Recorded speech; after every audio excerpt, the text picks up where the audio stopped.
Hello, everyone. Welcome to the Carbon Solutions webinar series, where we highlight work we're doing in our company and with our partners. I'm Jeff Bennett, Director of Lifecycle Assessment at Carbon Solutions, and I'm delighted to have each and every one of you joining us today. Today, Danny Rodriguez and Amy Jordan will be presenting on LOCAETA.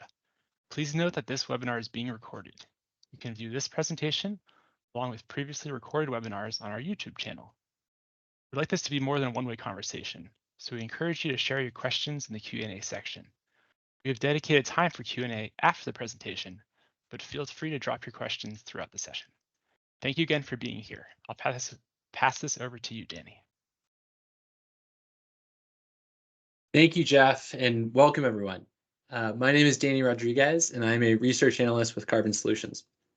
Dr. Amy Jordan and I are very excited to talk with you about the Local Climate and Air Emissions Tracking Atlas, which we call LOCAETA for short, and to show you the LOCAETA Data Explorer.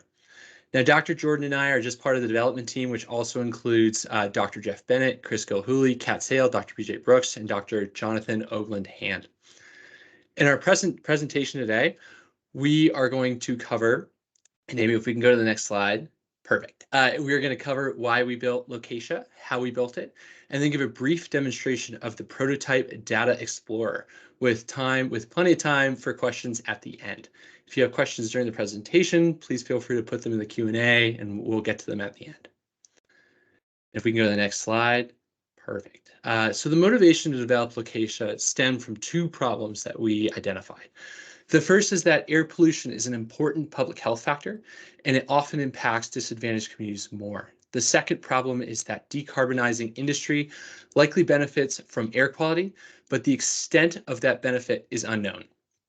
Addressing these problems simultaneously can both improve the health of communities in the airshed of industrial emitters and reduce greenhouse gas emissions from large industrial sources. Additionally, these problems can be addressed in a way that provides maximum benefits to both climate and those living in communities near heavy industry. We're at a unique moment in time where we can optimize the energy transition for both health and climate. Now you're probably wondering, Danny, how do we do this? And the answer in part is LOCAETA. Now, LOCAETA identifies health co-benefits from decarbonizing industry. So in other words, when we reduce greenhouse gas emissions, it may also reduce emitted air pollutants. That reduction in air pollutants is the co-benefit from decarbonizing. The goal of LOCAETA is to identify impacts to specific communities and estimate the benefits from decarbonizing. This will be done with a particular focus on environmental justice communities, which historically have been more likely to be located in close proximity to heavy industry and bear the majority of the health burden from those pollution emissions. Additionally, the tool will be technology agnostic to the decarbonization approach. Our aim is for complete transparency about the various decarbonization technologies and to fully quantify their benefits. I should also mention that LOCAETA is being developed through a Department of Energy Small Business Innovation Research Grant, an SBIR grant, and that this presentation covers a prototype developed during the Phase 1 funding period. And Amy, if we can go to the next slide. Awesome. So while developing LOCAETA, we came up with three research questions that LOCAETA will answer. The first is, which communities are impacted by industrial emissions of air quality? The second, what are the benefits to local air quality from decarbonizing industry? And the third, how much are these communities impacted? So you can kind of think of these questions as the who, the what, and the how of LOCAETA. So far in Phase 1 of our SBIR grant, we have developed a tool that does a phenomenal job of number one. We're working on number two, and we look forward to working further on number three in the coming months. Maybe if we go to the next slide. Awesome. So we recently completed Phase 1 of the LOCAETA development process, which includes merging a wide range of data sets that are listed on the slide. I'm not going to go through all of them, and perform our own modeling to evaluate pollutant and greenhouse gas reductions from decarbonizing. These data allow us to determine the air quality effects on specific communities from facility emissions, analyze likely public health benefits, and to investigate hyper-specific neighborhood scale impacts. Currently, we are simulating potential reductions in PM 2.5, an important criteria air pollutant, from using amine-based carbon capture systems. You'll likely also notice from the figures on the previous slides that LOCAETA is currently only for Louisiana, and I promise you that is on purpose. We chose Louisiana because of the unique emissions and industrial profile, as well as the demographics of the state. Future work on LOCAETA will include expanding the scope nationally, as well as engaging with stakeholders, incorporating other pollutant measurements from satellites and in situ monitors, and adding in additional decarbonization options, as well as using advanced air quality and public health modeling to look at those specific impacts to specific communities. And we want to know how much they're being affected and where the effects are being felt. And to that end, I will hand it off to Dr. Amy Jordan. All right, thanks, Danny. So on the next couple of slides, I'm going to talk a little bit about the underlying analysis that goes into this LOCAETA prototype. What we think makes LOCAETA really unique among the other air quality visualization tools out there is the focus on decarbonization, and in particular the decarbonization menu, which we'll show you in just a sec when we go through the Explorer. And we've started off the decarbonization analysis with carbon capture. And that's in part because, or in large part because at Carbon Solutions, there is some prior work that's been done by Jeff Bennett and others in the last few years about estimating the co-benefits from carbon capture. So that's why we started there. It is just a starting point, and we intend to add a lot more because we really do want this to be a tool to help compare decarbonization options. So not just looking at carbon capture. But in any case, this is where we've started, so I will describe a little bit about that analysis before I move on to demonstrating the tool. The reason you can get co-benefits to air quality from carbon capture is depending on the design of the system. It will typically require pre-treatment of the flue gases to remove certain co-pollutants like PM and NOx and SOx in order to let the CCS or the capture system operate more efficiently and let it not degrade the solvents with those co-pollutants. The exact parameters of the pretreatment and the co-pollutant reduction are very much going to depend on the design of the system. There are a few preliminary studies out there that suggest what kinds of reductions an amine-based system will get for PM and NOx and SOx. But these amine-based systems also have the potential to release pollutants, including ammonia and VOCs. Ammonia can be a precursor to secondary PM in the atmosphere. So we think it's also very important to make sure that we're capturing all of the impacts on air quality, potentially both positive and negative. But we want to say, very strongly that both of these possible impacts on air quality on both the positive side with pretreatment and potentially on the negative side with the generation of extra pollutants are going to depend on the design of the system. It seems to be the case that there will be systems that can avoid some of these co-pollutant generation effects. And then similarly, you could probably design a system as well that had no benefits to air quality as well. So either way, it's going to depend on the system. What we're trying to do here is show if you apply the same assumptions across a wide area, and then you can look at the state or the country or whatever your area of interest is and compare apples to apples. So applying the same assumptions everywhere might help you optimize your planning. So I'll just first describe what we have here. I'm showing a screenshot from the Data Explorer that shows our basic kind of estimates of PM reduction from carbon capture. The gray circles are the total facility emissions from the National Emissions Inventory for 2020. And then the pink circles are the amount that of those emissions that we predict would be reduced by carbon capture on the capturable streams. So the approach is we start with the Concord software, which is a Carbon Solutions software, to assess the capturable CO2 and what those costs would be. Because we think it's important to have a kind of crosswalk between the feasibility of the decarbonization method and then the emissions reductions that you would expect. So then after running Concord to assess the capturable streams, because Concord is based on the Greenhouse Gas Reporting Program data, so the GHGRP data, and PM emissions are reported in a separate database called NEI, we need to crosswalk those.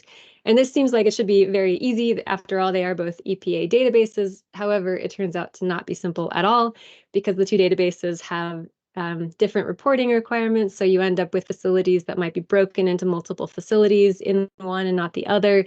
They have slight differences in how they report their names. There are identification IDs, but they don't always map across all of these differences between the databases. So we match up the facilities, and then not only do we have to match up the facilities, but we also have to match up the streams in Concord that we're saying are, capturable, and those same units that are emitting PM or other co-pollutants, so that we can say, if you're putting capture on those streams, how much of those co-pollutants are you reducing?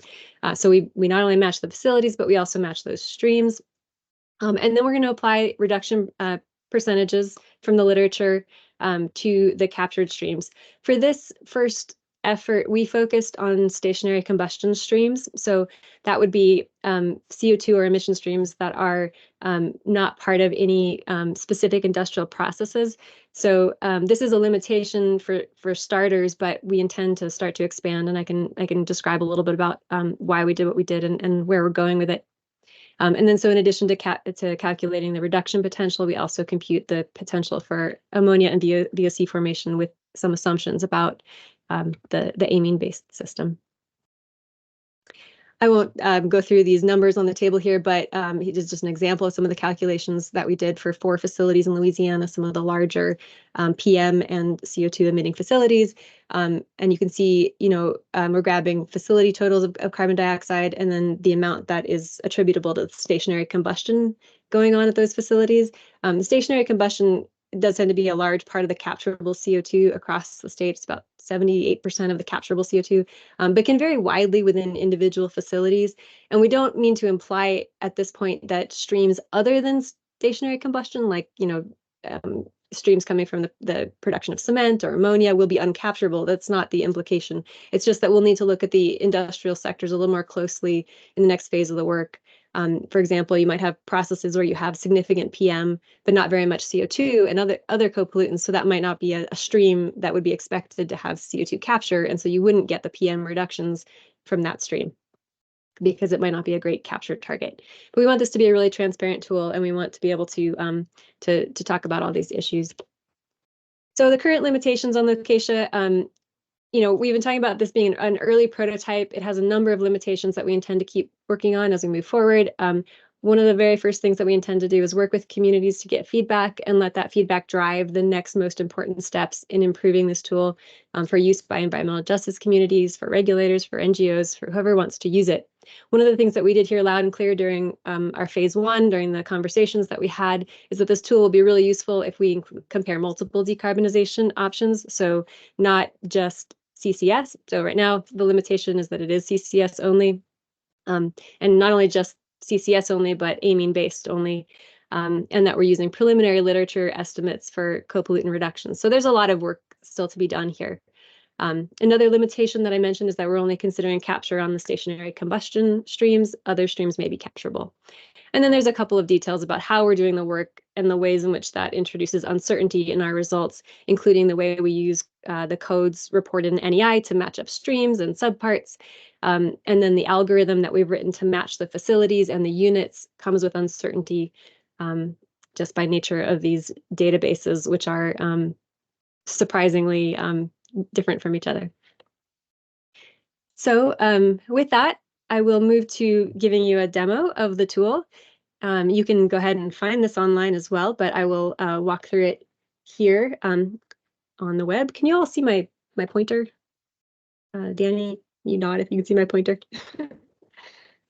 Yeah, okay, we can great. see it, Amy. Yeah. So here, okay, thank you. So here's the web tool. When it loads, we have a few layers that we think are just sort of interesting to start looking at. As Danny mentioned, we show a lot of different layers involving PM data, also PM emissions. We are focused just on Louisiana, just on PM for this prototype, but we look forward to doing a redesign and seeing how we're going to include other constituents, other years, so other temporal options, and of course it will be nationwide. But for now, it's Louisiana, and you can zoom around and you can look at things.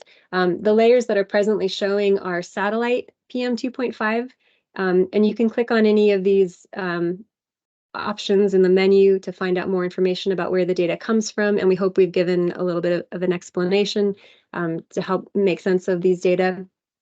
So we're showing a satellite layer, and then we're also showing the same data that I just showed a moment ago, the PM 2.5 facility emissions. You can click on any of the circles and get the numbers, since the legend doesn't show you by size, but you can click on any one of them and see what those numbers are. And then I'm also showing the PM reductions estimated from the carbon capture on the stationary combustion streams. So that's what shows up when you first load, but you have multiple options. So if I go ahead and clear out those layers, I can show you a little bit around. We have satellite data, but we also have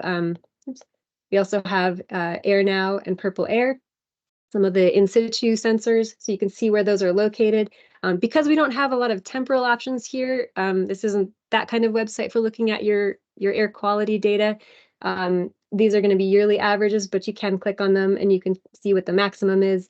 If you want to see it in terms of AQI, you can look at that. So again, if you click on them, you get some information about what the data are showing across the year. So the number of days with unhealthy AQI, that sort of thing.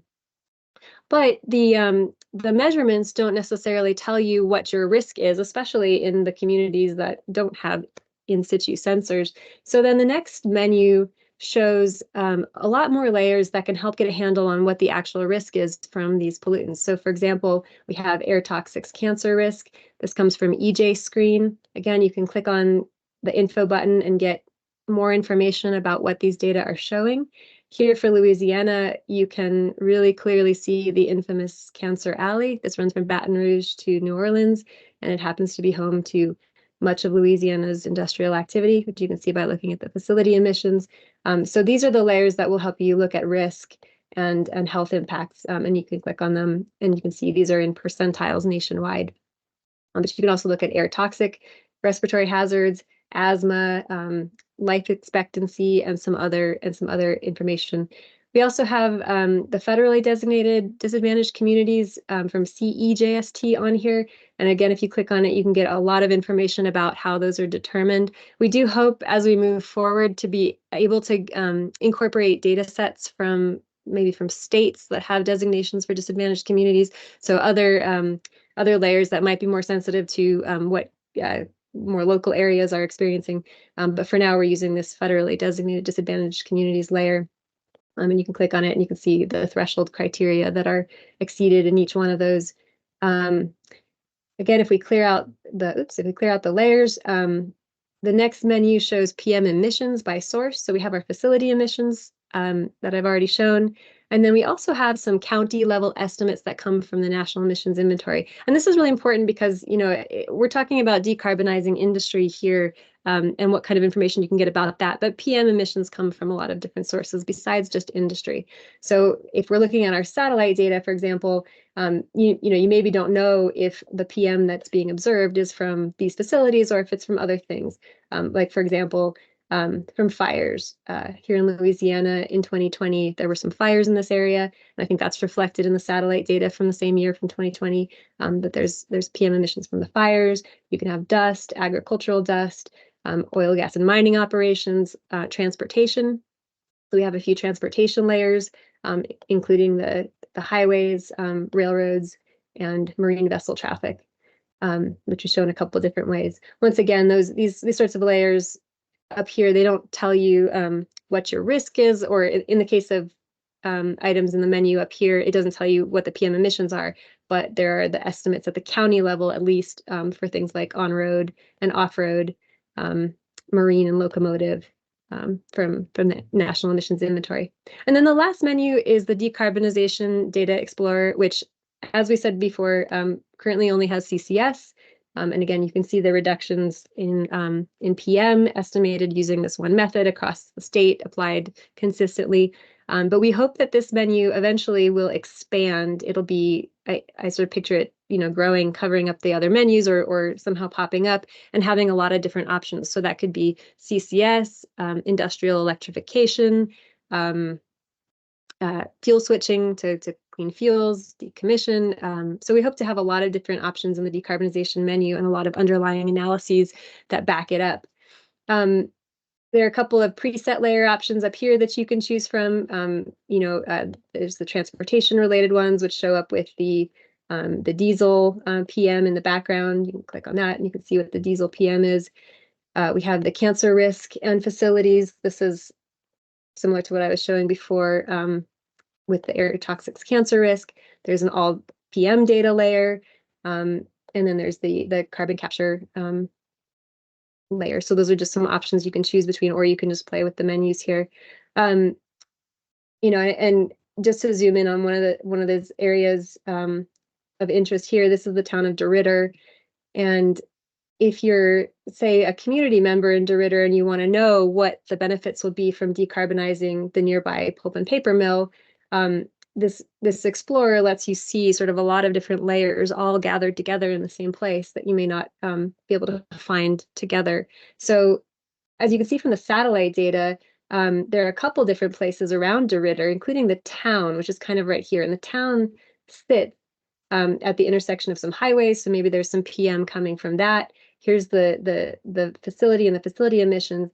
You can look at the I know this is rather pixelated on the satellite data, but you can sort of start to see what maybe looks like a plume of PM from the facility. Of course, we can't say, the correlation and causation isn't necessarily there just from this visual. Again, it could be other things besides the facility emission. It could be trucks moving around. It could be dust. And we hope to do in our future work, some modeling and other work that will help us link the facility emissions to the actual observed PM. But in any case, there's a facility. And then next to it, there's this other PM kind of signature that is even a little bit, looks a little bit darker than the one at the facility. You can play around with the base map and you can see what might be causing that. In this case, there's this large aggregate facility that is likely stirring up dust, and that's likely responsible for the PM emissions that we're seeing on the satellite. So you can look at a lot of different things using this tool. If you're in a community and you want to investigate your PM emissions closer and look at the industrial information, you'll be able to see that. So I think that's the quick tour of the Data Explorer. And here, let me pull back up our slides. So for future work, we intend to get feedback from communities, from users. We want this to be really, really useful, and we want it to stand out from the sort of the crowd of other possible air quality tools out there by being a decarbonization explorer. And we hope to get feedback on the interface and on the underlying analyses. We intend to go into more sector-specific analysis so we can improve our estimates of reductions of air pollutants from carbon capture. I think we'll be able to compare results better within sectors than across the board once we start including the streams other than stationary combustion, like cement and ammonia, things like that. We intend to make the Data Explorer nationwide, as Danny and I have both said, and then also include other pollutants and pollutant reductions from these decarbonization options. And then most importantly, adding more to the Decarbonization Explorer so that we have other things that you can look at and being really transparent. For example, on CCS, one of the things that isn't included there is the energy penalty. So if you have CCS on a facility and it creates an extra demand for power at the facility, you might be shifting pollutants off to the power generation facility. We're not including that right now, especially as we get into industrial electrification. That kind of thing is really going to have to be considered. Where are pollutants potentially moving around in the community? And we, again, are looking for full transparency here, including the fact that as the grid tends to get cleaner and cleaner, hopefully some of those issues will be mitigated. But those are all things that we intend to consider in the future. And then I mentioned briefly that we are planning to do some more advanced air quality and public health modeling. So both air dispersion modeling to be able to get at which communities specifically are impacted by pollutants now, and then by industrial pollutants, and then by the decarbonization of those same facilities. So really being able to get that causation a little better between if you decarbonize, how much will your air quality improve relative to, say, if you still have fires and you still have transportation and you still have these other impacts to your air quality from PM and other emissions. And then we'd also like to do some public health modeling to look at specifically what the likely public health benefits will be. So not just the air quality improvement, but then how does that actually impact people? So that is it. You can go check out the LOCAETA prototype if you like, and we will open it up for questions.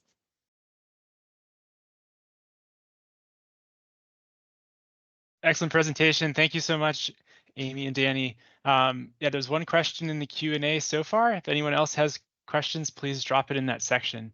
I'll go ahead and read this question. I think it was partly addressed in future work, but maybe you could elaborate a bit more. The question was, does the tool take into account pollution generation from fossil fuel energy generation used to power amine-based carbon capture? Yeah, sorry, I did just touch on that at the very end there. So maybe you asked the question before I said all that. So yeah, so right now it does not. It does not calculate that energy penalty, and part of that is that well, you know, with trends towards cleaner power generation, we do hope that eventually the extra power demand will be mitigated by improvements in the energy sector. So we aren't including that right now. And as I said, as we work on industrial electrification, where there may be very, very significant short-term kind of changes to the grid and to what's happening at the power generation facilities, since we will be including it there, it will be a perfect opportunity to also include that for CCS as well for short-term, if it is short-term or long-term, moving of pollutants, say from one location at the facility to another at the power generation location. Excellent. I can Go ahead, Dan. I can also add in that with hopefully with most amine-based carbon capture system, any emissions you have from fossil fuel combustion that's you're using in the amine unit, that exhaust will go back into the amine unit. So hopefully there should be no emissions from that amine unit. It's kind of being recycled in, so you're pulling the CO2 out of that. So we haven't done that kind of analysis quite yet, but hopefully this is something that won't be a huge concern when we are modeling this in the future. Thank you. Another question that popped up was, where did the satellite data come from? Yeah, anyone take that? Yeah, I can take this one. So the satellite data is from the Martin Lab at WashU. They make an excellent PM2.5 database that's both globally and nationally. The original source of it is it comes from a variety of satellites. So I believe most of the land-based observations were from a satellite called MODIS that's operated by NASA. That satellite data is then taken and run through a chemical model to downsample to get even better resolution on that data. And so that's what we're presenting to you is kind of the process satellite data that's gone through the model. And again, from Randall Martin, his lab over at WashU, and you can go over and check it out. I believe there's a link if you go to the Location Data Explorer, and if you click on that little plain language summary, there should be a link that takes you right to his lab. And yes, so if you see that blue underline link, amazing. And this should be, yeah, so this is the Martin Lab and has tons of great data on this page.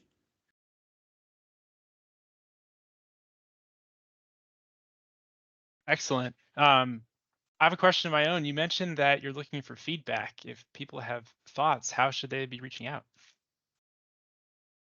Thanks, Jeff. So yeah, there is a link here, so that will email us. You can also go to the Carbon Solutions website. We are hoping as we move forward to kind of schedule more kind of conversation type sessions with people who are playing with the tool, and we'll focus on certain, you know, like segments of the population in particular, so that we can get feedback from everyone about the interface, about the analyses that underlie it, and what they would find really useful, because we don't want to make something that isn't useful to people. Another suggestion that we've heard is to provide maybe instructional videos, information about how to interpret these results. You know, it is kind of a dump of a lot of information, and it's only going to get more convoluted when we add more analytes or more contaminants, and we add more decarbonization options. And so really being able to get some context for what we're showing and how you can use it, how you can't use it. Hopefully we'll be able to add maybe some videos or things like that.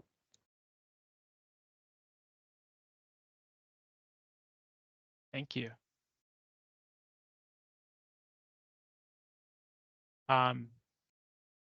Another question that came up is about exporting data and maybe being able to provide a summary for a selected area. Is that something that you expect to be able to do with this tool? That's a great idea, and not one that we had thought of yet. I think that sounds great. Yes, that is probably something that would be very, very doable and very useful. We are hoping, in addition to having the nationwide Explorer, this is a tangent to your question.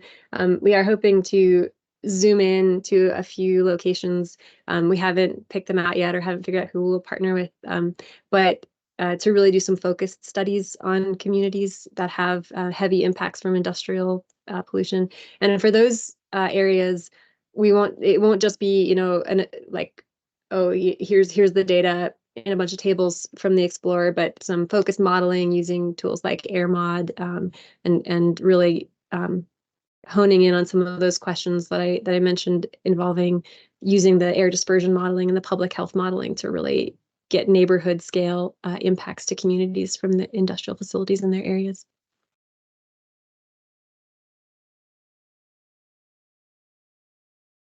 Thank you. Well, I think that's all the questions that we've received. So unless there's anything else, Amy or Danny, that you want to touch on before we wrap up? All right, then I want to thank everyone for tuning in today and seeing this exciting work going on. And as you heard, it's already up on the web, so you can try it out and reach out if you have ideas for future work or want to collaborate. So thank you so much and have a great day.